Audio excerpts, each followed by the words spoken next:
So hello everyone दोस्तों, क्या हाल चाल आप लोगों का। तो आज है हमारा 1000 वीडियोस की सीरीज का 123rd वीडियो। सो फ्रेंड्स, आज का जो मेरा क्वेश्चन है वो है एक डिफरेंशियल इक्वेशन जिसका सॉल्यूशन क्या है। तो फर्स्ट ऑफ ऑल तो ये एक हायर ऑर्डर डिफरेंशियल इक्वेशन है जहां पे मुझे अगर फर्स्ट ऑफ ऑल इसकी ऑर्डर एंड डिग्री जाननी है तो हम कैसे जानेंगे। सो फर्स्ट ऑफ ऑल अगर हम डिग्री की बात करते हैं तो किसी भी एक डिफरेंशियल इक्वेशन का जो हाईएस्ट ऑर्डर डेरिवेटिव होता है वही उस डिफरेंशियल इक्वेशन का जो है ऑर्डर कहलाता है। सो मैं कहूंगा यहाँ पे जो इसका हाईएस्ट डेरिवेटिव है यहाँ पे y with respect to x derivative है कितने टाइम्स, 6 टाइम्स। सो यहाँ पे 6th ऑर्डर डिफरेंशियल इक्वेशन है। ओके अब यहाँ पे हम बात करें डिग्री की, तो जो हमने डिफरेंशियल इक्वेशन निकाली है जिसका हमने ऑर्डर डिफाइन किया है वहां पे उस ऑर्डर का जो ओवरऑल पावर है, power of highest order derivative जो है वो हमारी डिग्री कहलाती है। इट मींस यहाँ पे 1 है तो ये फर्स्ट डिग्री डिफरेंशियल इक्वेशन है।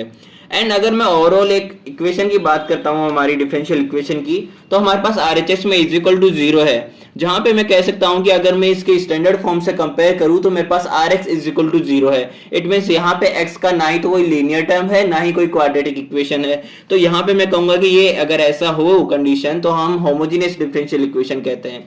तो इट मींस अगर कंबाइंड हम बात करें तो हम कहेंगे कि ये first degree and 6th order homogeneous differential equation है। ओके सो इस डिफरेंशियल इक्वेशन को सॉल्व करने के लिए हमें इस इक्वेशन को कन्वर्ट करना पड़ेगा ऑक्सिलरी इक्वेशन में। For solving this differential equation we have to convert this equation in auxiliary equation by substituting y is equal to e to the power mx। so y is equal to e to the power mx तो हमें केवल यहाँ पे ही रखने के लिए मिलेगा।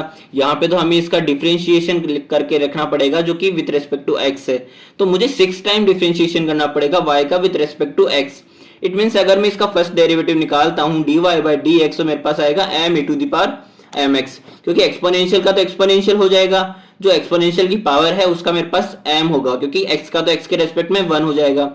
As it is अगर d2y by dx स्क्वायर की बात करूं तो मेरे पास आएगा m एज ए कांस्टेंट बाहर रहेगा and e to the power mx का अगेन हो जाएगा m e to the power mx। It means m square e to the power mx आएगा मेरे पास। एंड इसी तरह से अगर हम d cube y by dx cube की बात करें तो मेरे पास m square as a constant बाहर रहेगा and e to the power mx का क्या हो जाएगा m e to the power mx, जहां से मैं कह सकता हूं कि m cube e to the power mx आ जाएगा मेरे पास। तो मैं अगर यहाँ से ऑब्जर्व करूँ तो मैं जिस ऑर्डर का यहाँ पे डिफरेंशिएशन कर रहा हूँ तो ऑर्डर का मेरे पास में यहाँ पे पावर मिल रहा है m का। तो यहाँ पे अगर मैं d6 by dx to the power 6 निकालता हूँ तो मेरे पास आएगा m to the power 6 and e to the power mx। तो y एंड जो हमारा डेरिवेटिव है 6th ऑर्डर का, इनकी वैल्यूज को जब हमने इक्वेशन में रखा डिफरेंशियल इक्वेशन में तो मेरे पास आया m to the power 6 e to the power mx minus में e to the power mx is equal to 0। So यहाँ से अगर मैं e to the power mx को कॉमन लेके RHS में भेज देता हूँ तो मेरे पास फाइनली जो ऑक्सिलरी इक्वेशन मुझे मिलेगी वो होगी m to the power 6 minus 1 is equal to 0।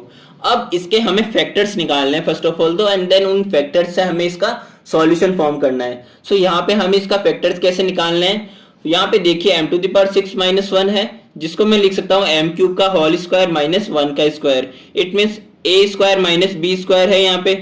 तो यहाँ पर हम बात करेंगे a minus b and a plus b अगर करके तो m क्यूब माइनस 1 हो जाएगा एंड m क्यूब प्लस 1 हो जाएगा। अब अगेन यहाँ पे m क्यूब माइनस 1 है जिसको मैं कह सकता हूँ कि a cube minus b cube की तरह हम लिख सकते हैं, यानी कि a की वैल्यू हो जाएगी m एंड b की वैल्यू हो जाएगी 1। तो मैं कह सकता हूँ कि a minus b a square plus a b plus b square में तोड़ सकता हूँ मैं इसको, जहां से मैं कहूंगा कि m minus 1 and m square plus m plus 1 हम कह देंगे एंड m क्यूब प्लस 1 मेरे पास रिमेनिंग रह जाएगा, जिसको भी मुझे इसी तरह से a cube plus b cube का फॉर्मूला लगा के a plus b bracket a square minus a b plus b square में तोड़ देना है, जहां से मेरे पास फाइनली जो मुझे इक्वेशन मिलेगी वो मिलेगी m minus 1 m square plus m plus 1 and m plus 1 m square minus m plus 1 is equal to 0। So यहाँ से इसके फैक्टर्स निकालने तो फर्स्ट ऑफ ऑल तो ये हमारी जो दोनों क्वाड्रेटिक इक्वेशन है इसका तो बाय श्रीधराचार्य फॉर्मूला से हम इसका डिटरमाइन कर लेंगे फैक्टर। एंड यहाँ से m plus 1 and m minus 1 को जब 0 के इक्वेट करेंगे तो मेरे पास में m is equal to 1 and m is equal to minus 1 आ जाएगा। एंड यहाँ से मेरे पास में माइनस 1 जो माइनस b आता है, यहाँ पे b क्या है जो है मेरा m का कोफिशिएंट है, तो minus 1 plus minus root of b square यानी कि m के कोफिशिएंट का square minus 4ac, a means m square का coefficient, c means constant term divided by 2a। a क्या है मेरे पास m स्क्वायर का कोफिशिएंट 1। तो एज इट इज मैं इसके लिए भी m is equal to minus of minus 1 plus minus root of minus 1 का square minus 4a and c divided by 2a। जहां से मेरे पास m is equal to -1/2 real part plus -√3/2 iota, जिसको मैं इमेजिनरी पार्ट का कोफिशिएंट कहूंगा। As it is यहाँ पे मेरे पास जो दूसरी क्वाड्रेटिक इक्वेशन थी वहां से मेरे पास आया m is equal to 1/2 plus -√3/2 iota. तो यहाँ पे अब मेरे पास जब फाइनली इनके रूट्स मिल चुके हैं m is equal to 1 -1 and -1/2 plus -√3/2 iota and 1/2 plus -√3/2 iota, तो मुझे इन चारों रूट से एक सॉल्यूशन फॉर्म करना है जो कि इस ऑक्सिलरी इक्वेशन से इस डिफरेंशियल इक्वेशन का हमारे पास सॉल्यूशन कहलाएगा। So solution of auxiliary equation when real and distinct roots. अब यहाँ पे रियल है एंड डिस्टिंक्ट रूट्स है, ये दोनों m is equal to 1 and -1 and ये दोनों इमेजिनरी रूट्स है। तो इसके लिए हम कैसे रखेंगे? फर्स्ट ऑफ ऑल तो रियल रूट्स के लिए क्या आएगा? c1 e to the power x, c2 e to the power -x, यहाँ पे x का कोफिशिएंट आ जाएगा m is equal to 1 and -1। Okay, अब जब हम इमेजिनरी की बात करते हैं तो इमेजिनरी में मेरे पास में e to the power real x आता है plus e to the power real x आता है एंड ब्रैकेट में c3 cos इमेजिनरी जो है हमारा उसका कोफिशिएंट आएगा x प्लस में c4 sin इमेजिनरी जो है उसका कोफिशिएंट आएगा।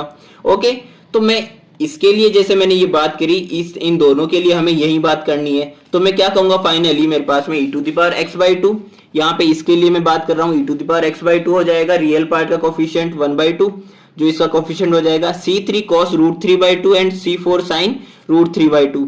एज इट इज जो ये वाला है हमारे पास फैक्टर, उसके लिए e to the power -x/2 real part and c5 cos √3/2x plus में c6 sin √3/2x, जहां से मेरे पास c1 c2 c3 c4 c5 and c6 arbitrary constants कहलाएंगे। तो ये था हमारा आज का सॉल्यूशन। मिलता है हमारे नेक्स्ट वीडियो में।